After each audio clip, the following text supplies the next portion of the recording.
ना सहाय हो। जा अरे सुना, अरे कौन कसूर कैली कि तू हमके भूल गईली? बताओ अब जोरे हार जाए, काहे कहलू बेवफाई?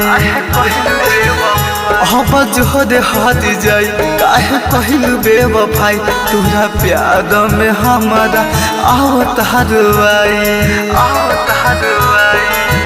कोई कसूर का बताई हो, बताई हो, दिलावा के गम ना सहाय हो।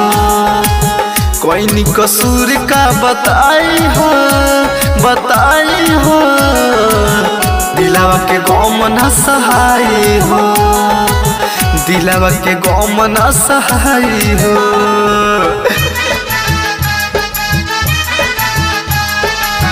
दिलावा के गम ना सहाय हो।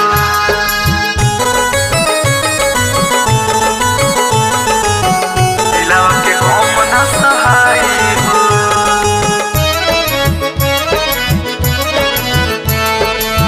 दिलावा के गम ना सहाय हो।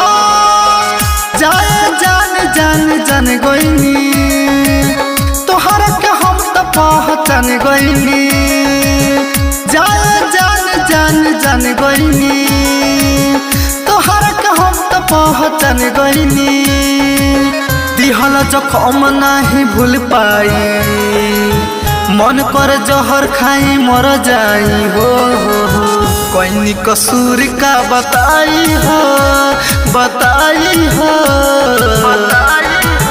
दिलावा के गम ना सहाय हो। कोई कसूर का बताई हो, बताई हो, दिलावा के गम ना सहाय हो, दिलावा के गम ना सहाय हो।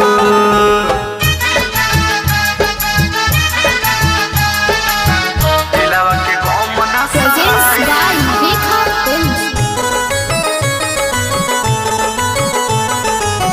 दिलावा के गम ना सहाय हो।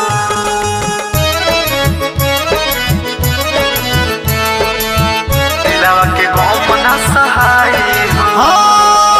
राइटर सजीद कैसे भूल पाई, कृष्ण कमाल नहीं जी पाई।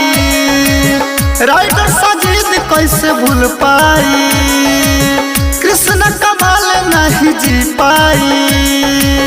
सूरज संवरिया का बताई हो, चली गई छोड़ी हर जाई हो।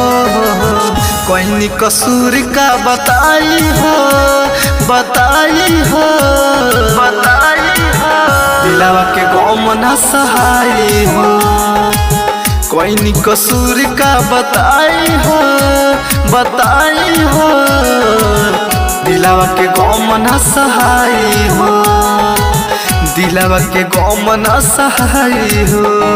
राधा डिजिटल रिकॉर्डिंग स्टूडियो समाता चौक।